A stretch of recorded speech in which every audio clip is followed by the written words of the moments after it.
Actually introduce yourself, Stephen, and then Sean will kind of take it over from there.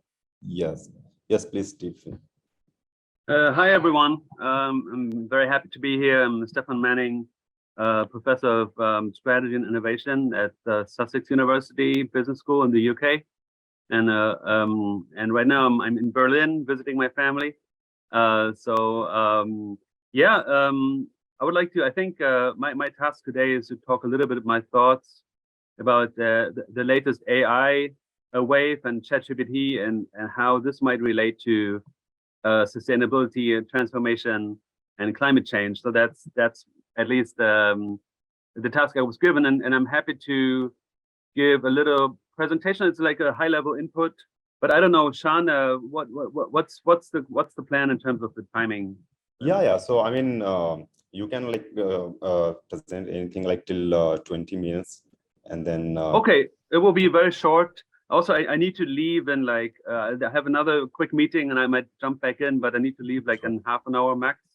So if that's okay, so I can give a little input, maybe 5 minutes. Yeah, sure. Presentation, and then we have a little discussion. Is that realistic? Or is there, I mean, the breakout rooms, how does it work? Are we switching to... After your presentation, we can go for a breakout room for networking. Sure. Oh, okay. Yeah, so yeah, just a like a 5-minute presentation and some Q&A, and then breakout room would okay. be what I would say. I get it. Okay. Yeah. That makes more sense. All right, then can I share my screen? Let me see. Okay. Can you see that? Yes. Yes. Okay. Good. All right. So these are some ideas around, and as you all know, I mean, ChatGPT has been around for half a year now and has driven everybody crazy. And so the question is, what can we learn from that? So let me just say a few things about myself.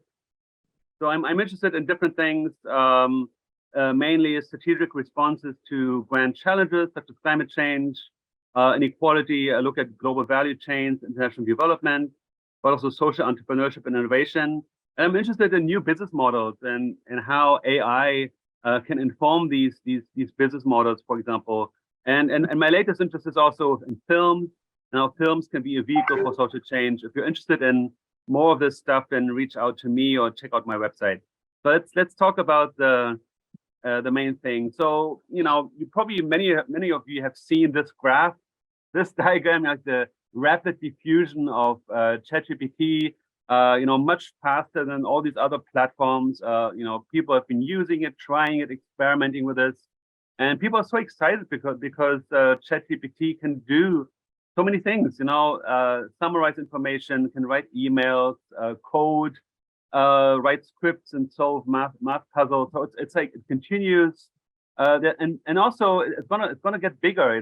There's an exponential growth curve in terms of capability and use of this tool. So it's quite exciting. Many people use it every day, and now the question is, okay, what does it mean for our joint mission, our collective mission of making the world a better place in terms of the environment and stuff. So I've written a little bit about this.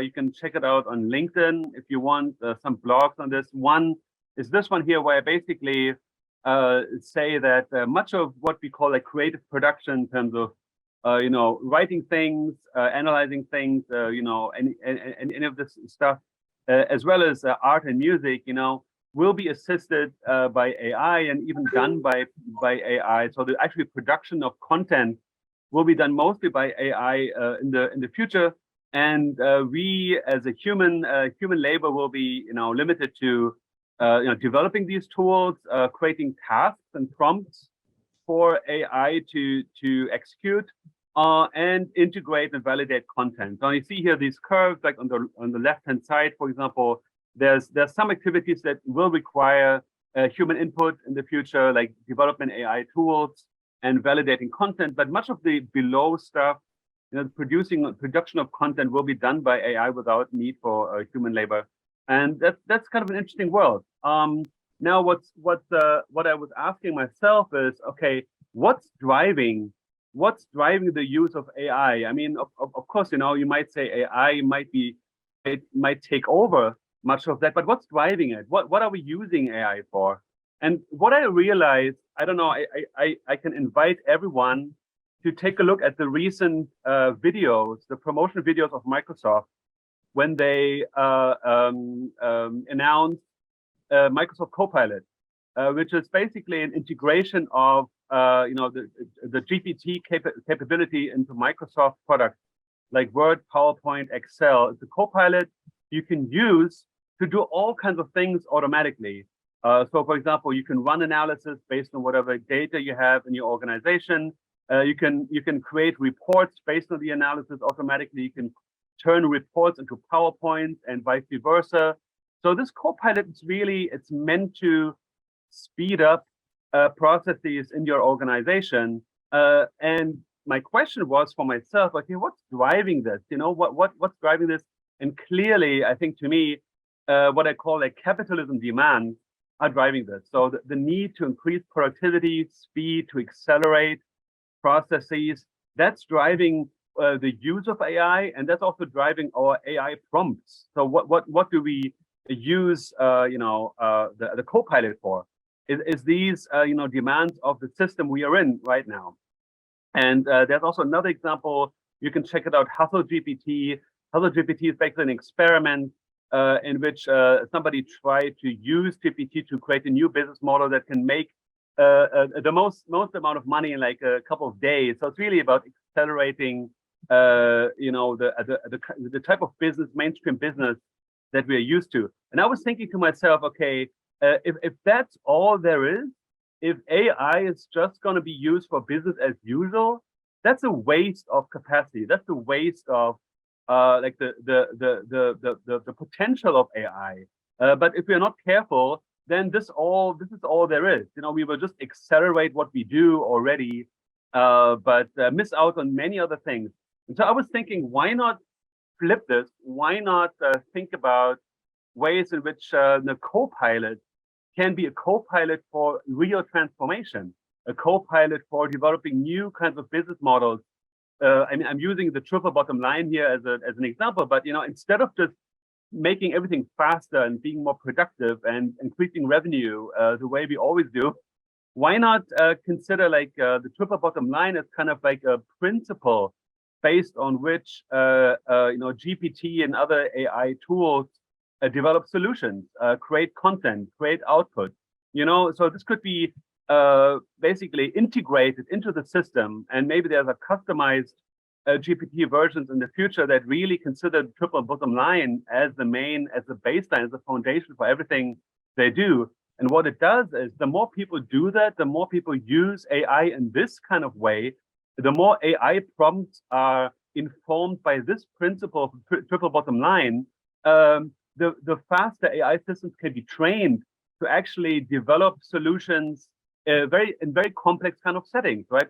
So oftentimes we see a tension between economic growth and sustainability or social equity. We see tensions between them, conflicts between them. Using AI, maybe we find more feasible solutions, more feasible business models faster, that can actually, that makes sense economically, but also environmentally. So this is my hope, that we, collectively, put our minds together to develop Copilot for real business model transformation. And there are different ways to apply it. This is from a different article, an earlier article, how AI can be used to make businesses more sustainable. It's about, for example, discovering new materials, optimizing supply chain, and so forth. There are different ways in which, like a triple bottom line kind of logic, can be used to improve business along with the environment and social conditions. All right, so that was my little input already, and happy for you to connect with me by email or check out my website and connect on LinkedIn, and happy to take any questions. Thank you.